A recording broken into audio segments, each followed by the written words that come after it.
Dalam kitab tafsir, hadis, dan karya para ulama klasik, disebutkan bahwa iblis bukan hanya satu makhluk yang menentang Allah, tetapi memiliki banyak pengikut dari golongan jin yang menjadi perantara keburukan di muka bumi. Para ulama menjelaskan bahwa iblis adalah asal dari segala setan, dan dari keturunannya muncul berbagai jenis setan yang memiliki tugas dan peran tertentu untuk menyesatkan manusia. Dalam beberapa riwayat, disebutkan 10 nama iblis yang paling terkenal di antara mereka. Nama-nama ini tidak disebutkan dalam Al-Quran secara langsung, tetapi dijelaskan dalam karya para ulama tafsir seperti Imam Al-Qurtubi, Al-Ghazali, Ibnul Jauzi, dan lainnya berdasarkan penjelasan dari Atsar dan pengetahuan para salaf. Iblis pertama yang paling dikenal tentu adalah Iblis laknatullah alaih, pemimpin para setan. Dialah yang menolak sujud kepada Nabi Adam karena kesombongan dan kedengkian. Ia diciptakan dari api dan telah lama beribadah sebelum dikeluarkan dari rahmat Allah. Iblis menjadi induk dari semua setan dan jin kafir. Tugas utamanya adalah menyesatkan manusia dengan segala cara, membisikkan keraguan dalam hati, menghiasi maksiat, dan memalingkan manusia dari jalan Allah. Dalam tafsir Ibnu Katsir dijelaskan bahwa iblis memohon penangguhan umur kepada Allah hingga hari kiamat agar ia bisa menyesatkan anak Adam sebanyak mungkin. Maka, sejak itu, ia menjadi musuh yang nyata bagi manusia dan bersumpah akan menyerang mereka dari segala arah agar kebanyakan manusia menjadi kufur dan lalai. Nama kedua yang disebut para ulama adalah Al-A'war. Dalam penjelasan sebagian ahli tafsir, Al-A'war adalah setan yang menggoda manusia melalui hawa nafsu dan syahwat. Ia berperan dalam menimbulkan zina, pandangan haram, dan segala perbuatan yang mengarah pada pelanggaran kehormatan. Disebut Al-A'war karena pandangannya yang selalu tertuju pada sisi maksiat dan keburukan. Ia menggoda laki-laki agar memandang wanita dengan syahwat dan menggoda wanita agar menampakkan auratnya. Ia membisiki manusia untuk merasa senang dengan dosa, pandangan mata, dan kesenangan. Sesaat Imam Al-Ghazali menyebut bahwa godaan Al-A'war sangat halus, kadang muncul dalam bentuk bisikan untuk tampil menarik atau berpakaian menggoda tanpa disadari bahwa itu bagian dari rayuannya. Setan ketiga dikenal dengan nama Dasim.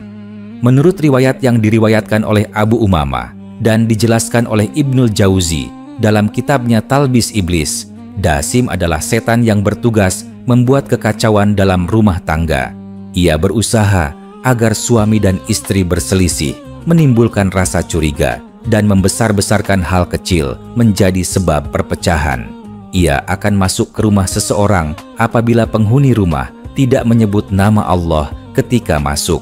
Karena itu, Rasulullah bersabda bahwa apabila seseorang masuk rumahnya, hendaklah mengucapkan salam dan menyebut nama Allah. Karena dengan itu, setan seperti Dasim tidak akan ikut masuk Dasim, menyukai rumah yang banyak pertengkaran dan tidak ada zikir kepada Allah di dalamnya. Ia membisikkan kata-kata kasar, memperuncing perbedaan, dan membuat hati anggota keluarga saling membenci. Nama iblis keempat adalah Zalnabur. Ia dikenal sebagai setan yang menguasai pasar dan tempat perdagangan.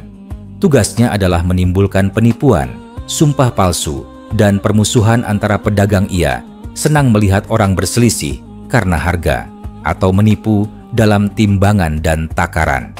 Para ulama salaf berkata bahwa pasar adalah tempat favorit setan karena banyak kelalaian, suara tinggi, sumpah palsu, dan cinta dunia. Zalnabur membisikkan kepada pedagang agar menipu pembeli dengan berkata manis atau mengurangi takaran sedikit demi keuntungan. Ia juga membuat pedagang lupa sholat karena sibuk berdagang. Rasulullah mengajarkan agar seorang muslim yang masuk ke pasar mengucapkan doa agar dilindungi dari kejahatan setan yang berkeliaran di sana. Iblis kelima bernama Tabar. Ia disebutkan dalam Atsar sebagai setan yang bertugas saat terjadi musibah. Ketika seseorang tertimpa bencana, kehilangan harta, atau kematian orang yang dicintai. Tabar datang untuk membisikkan keputusasaan, kemarahan, dan ratapan berlebihan. Ia membuat seseorang menampar pipi, merobek pakaian, atau mengucapkan kata-kata kufur karena tidak sabar menghadapi takdir Allah.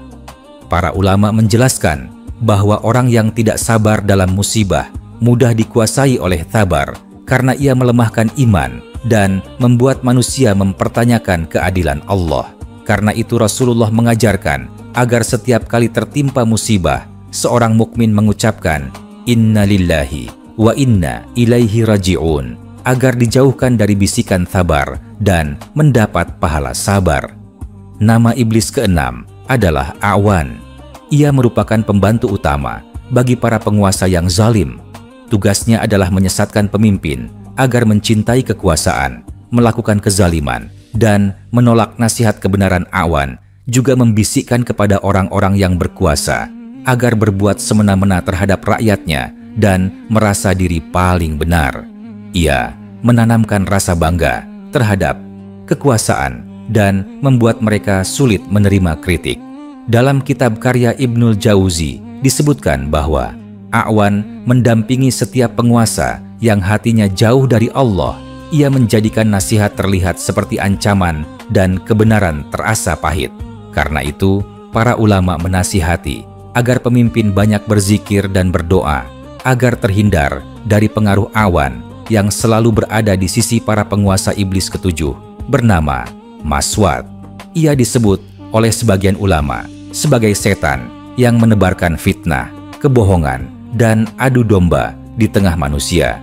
Ia berperan dalam menyebarkan berita palsu dan membuat manusia saling membenci. Ia membisikkan pada seseorang untuk menambah cerita agar lebih menarik, menimbulkan fitnah di antara sahabat, atau menimbulkan keraguan terhadap orang saleh. Maswat sangat senang ketika ada dua orang muslim berselisih karena ucapannya. Rasulullah memperingatkan bahwa fitnah lebih dahsyat dari pembunuhan, dan setan seperti Maswat tidak akan berhenti sebelum melihat hati manusia saling membenci. Para ulama menganjurkan agar lidah dijaga dari berkata dusta dan hati dijaga dari prasangka, karena fitnah adalah senjata utama setan ini. Iblis kedelapan bernama Mutaqaddir. Ia dikenal sebagai setan yang membisikkan keangkuhan dan kesombongan dalam hati manusia.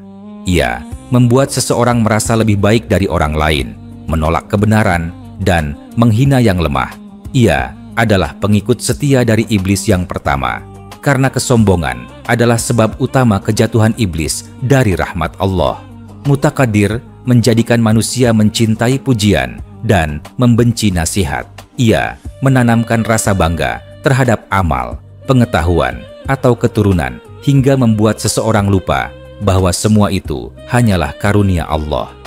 Ulama tasawuf menjelaskan bahwa penyakit terbesar hati adalah ujub dan takabur, dan disitulah Mutaqaddir bekerja dengan sangat halus.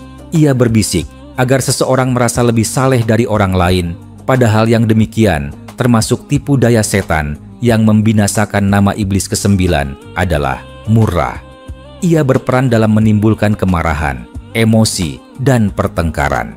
Ia mendekati manusia saat mereka marah, lalu membakar hati mereka agar lupa pada Allah.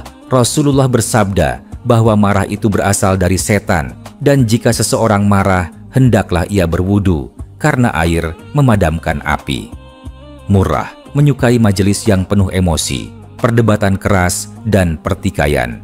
Ia membuat manusia merasa bahwa kemarahan adalah bentuk kekuatan, padahal sesungguhnya marah adalah kelemahan iman.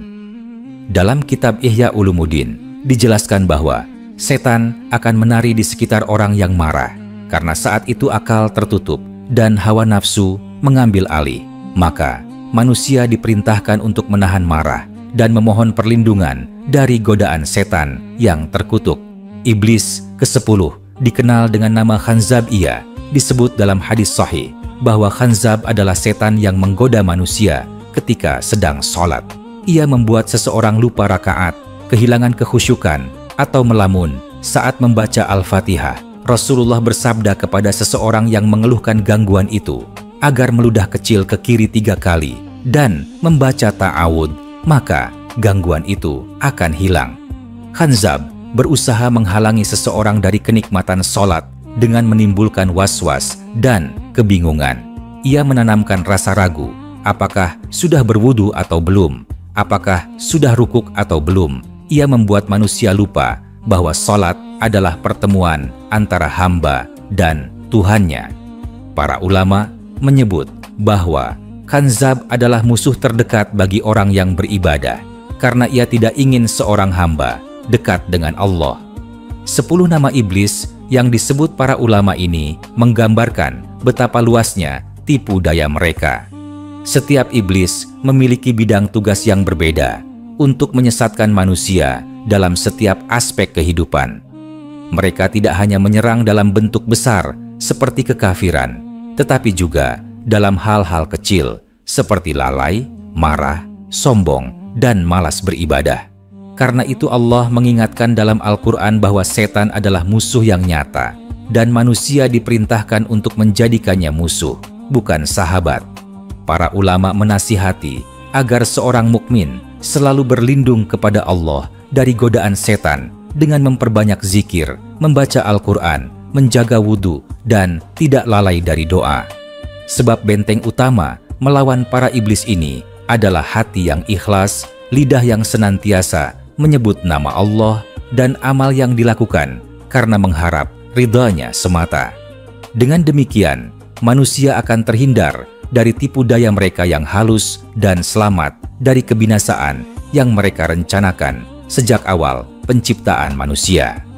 Para ulama menggambarkan bahwa keberadaan iblis dan bala tentaranya bukan sekadar kisah simbolik, melainkan realitas yang tidak kasat mata. Mereka memiliki kecerdikan dan kesabaran luar biasa dalam menjerumuskan manusia. Iblis bekerja dengan sistem yang sangat rapi dan teratur. Ia mengutus pasukan setannya di seluruh penjuru bumi untuk menggoda manusia sesuai kelemahannya. Sebagian manusia digoda lewat harta, sebagian lewat kemuliaan dan jabatan, sebagian lewat nafsu, dan sebagian lagi melalui keputusasaan. Tiap iblis memiliki cara unik dalam mempengaruhi pikiran dan perasaan manusia dengan tujuan tunggal, yaitu menjauhkan hati dari Allah dan menanamkan benih kelalaian yang berbuah dosa. Dari penjelasan ulama tafsir klasik, disebutkan bahwa iblis memiliki majelis besar di lautan. Di sana, setiap hari ia mengumpulkan bala tentaranya untuk melaporkan hasil godaan mereka terhadap manusia. Barang siapa di antara setan itu berhasil menyesatkan seorang hamba hingga melakukan perbuatan syirik atau meninggalkan sholat, maka iblis akan memujinya dan memberinya kedudukan tinggi di antara pasukannya. Namun, jika ada yang hanya menimbulkan dosa kecil, iblis tidak menganggapnya besar. Ini menunjukkan bahwa para iblis memiliki tingkatan dalam tugas dan kemampuannya. Ada yang ahli menggoda manusia dalam ibadah, ada yang ahli dalam urusan hawa nafsu, dan ada pula yang ahli menumbuhkan permusuhan. Setiap dari mereka memiliki tugas khusus, seperti pasukan yang tunduk kepada seorang jenderal ulama, seperti Imam Al-Qurtubi menyebut bahwa nama-nama iblis yang dikenal hanyalah sebagian kecil dari sekian banyak jin kafir yang berperan dalam menyesatkan manusia. Di antara mereka, ada yang bertugas di dalam rumah, di masjid, di pasar, bahkan di kuburan. Salah satu dari mereka disebut Sabr, yang menghasut manusia untuk berputus asa dari rahmat Allah. Ia membuat seorang hamba merasa tidak pantas lagi diampuni setelah berbuat dosa. Ia berbisik bahwa taubatnya tidak akan diterima, sehingga orang itu berhenti memohon ampun. Padahal rasa putus asa adalah pintu kekufuran karena menolak kasih sayang Allah yang luas. Sabr menanamkan bisikan halus seperti, "Engkau terlalu kotor untuk diterima," atau "Allah tidak akan memaafkan dosamu." Padahal itu hanyalah tipu daya agar manusia terjerumus lebih dalam ke dalam keputusasaan dan akhirnya meninggalkan ibadah sama sekali. Ada pula iblis bernama Matun yang menurut sebagian atsar bertugas menanamkan cinta terhadap dunia. Ia menjadikan harta tampak lebih indah dari amal saleh. Ia membuat manusia terbuai dengan kenikmatan sementara dan lupa akhirat. Matun membisikkan ke dalam hati agar seseorang merasa bahwa kebahagiaan terletak pada kepemilikan, bukan pada kedekatan dengan Allah. Ia menumbuhkan ambisi tanpa batas, rasa iri terhadap rezeki orang lain, dan ketamakan yang tiada ujung. Karena itu banyak ulama berkata bahwa dunia adalah ladang ujian tempat iblis memancing hati manusia dengan umpan kenikmatan. Barang siapa lalai dari zikir, maka ia akan tertipu oleh kilauan yang sebenarnya. Fana iblis jenis ini senang berada di tempat perniagaan besar, rumah megah, atau perayaan yang dipenuhi kesombongan, karena di sanalah ia menabur benih cinta dunia. Ulama juga menyebut sosok iblis bernama Bathar. Ia membisikkan rasa malas dan lalai dalam ibadah. Bathar adalah setan yang membuat seseorang menunda-nunda amal baik dengan alasan akan dilakukan nanti. Ia berkata dalam hati manusia, masih ada waktu. Aku akan taubat nanti saja. Aku akan sholat sebentar lagi. Padahal penundaan adalah tipu daya paling halus. Dengan cara itu, Bathar mencuri umur manusia sedikit demi sedikit hingga akhirnya ajal datang tanpa sempat memperbaiki diri. Bathar juga membuat seseorang cepat lelah dalam ketaatan dan rajin dalam kemaksiatan. Ia menanamkan rasa bosan ketika membaca Al-Quran, mengantuk saat mendengarkan nasihat, dan semangat ketika membicarakan dunia. Inilah tipu daya yang paling berbahaya karena perlahan mematikan semangat iman iblis lain disebut Aqrab yang bertugas menyebarkan permusuhan antar ulama dan orang saleh. Ia membuat orang-orang berilmu saling mencela, merasa paling benar, dan menolak nasihat saudaranya. Ia menanamkan rasa bangga dengan pendapat sendiri, sehingga ilmu berubah menjadi alat kesombongan. Aqrab sangat gembira bila umat Islam terpecah dan saling menuduh sesat. Ia memanfaatkan perbedaan pandangan sebagai senjata untuk menanamkan kebencian. Para ulama yang arif menasihati agar setiap perbedaan dikembalikan kepada dalil dan adab. Karena jika hawa nafsu dibiarkan, maka Aqrab akan menguasai hati dan menjadikan ilmu sebagai sumber fitnah, bukan petunjuk. Ada pula iblis bernama Hafaf. Ia menjerumuskan manusia melalui minuman keras, perjudian, dan segala bentuk hiburan yang melalaikan. Ia menggoda manusia agar mencari pelarian dari kesedihan melalui maksiat.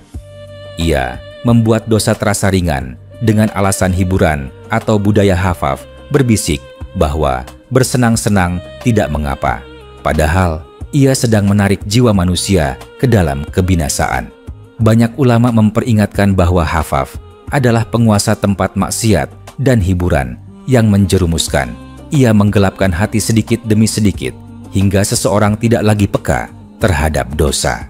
Ia menumbuhkan tawa di atas kelalaian dan membuat dunia terasa tanpa batas dosa. Karena itu, Rasulullah memperingatkan agar menjauhi tempat yang dipenuhi kesia-siaan, karena disitulah setan berkumpul. Nama iblis lainnya adalah Walhan. Ia menanamkan was-was dalam ibadah, terutama dalam bersuci dan niat. Orang yang dikuasai Walhan akan terus merasa belum sempurna wudunya, belum benar niatnya, atau belum sah salatnya. Ia membuat hati tidak tenang, sehingga ibadah terasa melelahkan dan penuh keraguan. Rasulullah mengajarkan agar berlindung kepada Allah dari setan jenis ini dengan membaca ta'awudz dan tidak menuruti bisikan yang tidak berdasar. Ulama menegaskan bahwa salah satu senjata utama iblis adalah membuat manusia ragu terhadap keabsahan amalnya. Dengan cara itu, ibadah yang seharusnya membawa ketenangan berubah menjadi sumber kecemasan. Walhan tidak menginginkan manusia berhenti beribadah secara langsung, tetapi ingin membuatnya kehilangan rasa nikmat dalam beribadah. Selain itu, ada iblis bernama Abyad. Menurut sebagian ahli tafsir, ia termasuk setan yang paling keras permusuhannya terhadap para nabi dan orang yang berilmu. Ia menanamkan rasa iri terhadap orang yang memiliki kedudukan di sisi Allah. Ia menentang kebenaran secara terang-terangan dan berusaha menghapus cahaya ilmu dari bumi. Abyad disebut juga sebagai penghasut kaum munafik karena ia mengajarkan kemunafikan yang tersembunyi di balik kata-kata manis. Ia mengajarkan manusia untuk tampak saleh di hadapan orang lain, padahal hatinya penuh kebencian terhadap kebenaran. Ulama menjelaskan bahwa Abyad adalah penggerak kemunafikan dan kesombongan intelektual yang membuat seseorang merasa lebih pandai dari wahyu. Dari berbagai nama iblis tersebut, dapat dipahami bahwa strategi mereka begitu beragam dan menyentuh seluruh sisi kehidupan manusia. Ada yang menggoda dari sisi akidah, ada yang dari hawa nafsu, dan ada yang dari kelemahan hati. Mereka tidak pernah berhenti sampai ruh meninggalkan jasad. Karena itu, ulama mengingatkan bahwa tidak cukup bagi manusia untuk sekadar mengetahui nama-nama mereka, tetapi yang terpenting adalah mengenali sifat dan godaan mereka dalam diri. Setiap manusia memiliki jalan masuk yang berbeda-beda bagi setan, dan satu-satunya cara untuk menutup pintu itu adalah dengan keteguhan iman dan zikir yang terus-menerus. Ketika manusia lalai dari mengingat Allah, maka ia membuka celah bagi setan untuk masuk. Iblis dan bala tentaranya tidak mampu menembus hati yang dipenuhi cahaya zikir, karena cahaya itu membakar mereka. Sebaliknya, hati yang gelap oleh kelalaian menjadi tempat yang nyaman bagi mereka untuk berbisik. Karena itu, Al-Quran berulang kali memerintahkan agar manusia tidak mengikuti langkah-langkah setan. Langkah-langkah itu bukan berupa paksaan, melainkan ajakan halus yang dibungkus dalam keindahan. Mereka memperindah dosa, memalsukan makna kebebasan, dan membuat manusia lupa bahwa dunia hanyalah ujian sementara. Dengan demikian, mengenal nama-nama iblis bukan sekadar pengetahuan, tetapi pengingat bahwa setiap detik kehidupan adalah medan perang antara bisikan setan dan seruan iman. Para ulama terdahulu berpesan bahwa kekuatan setan terletak pada kelengahan manusia, dan kelemahan setan terletak pada zikir yang tulus. Jika seseorang menjaga hatinya dengan zikir, maka seluruh iblis akan menjauh.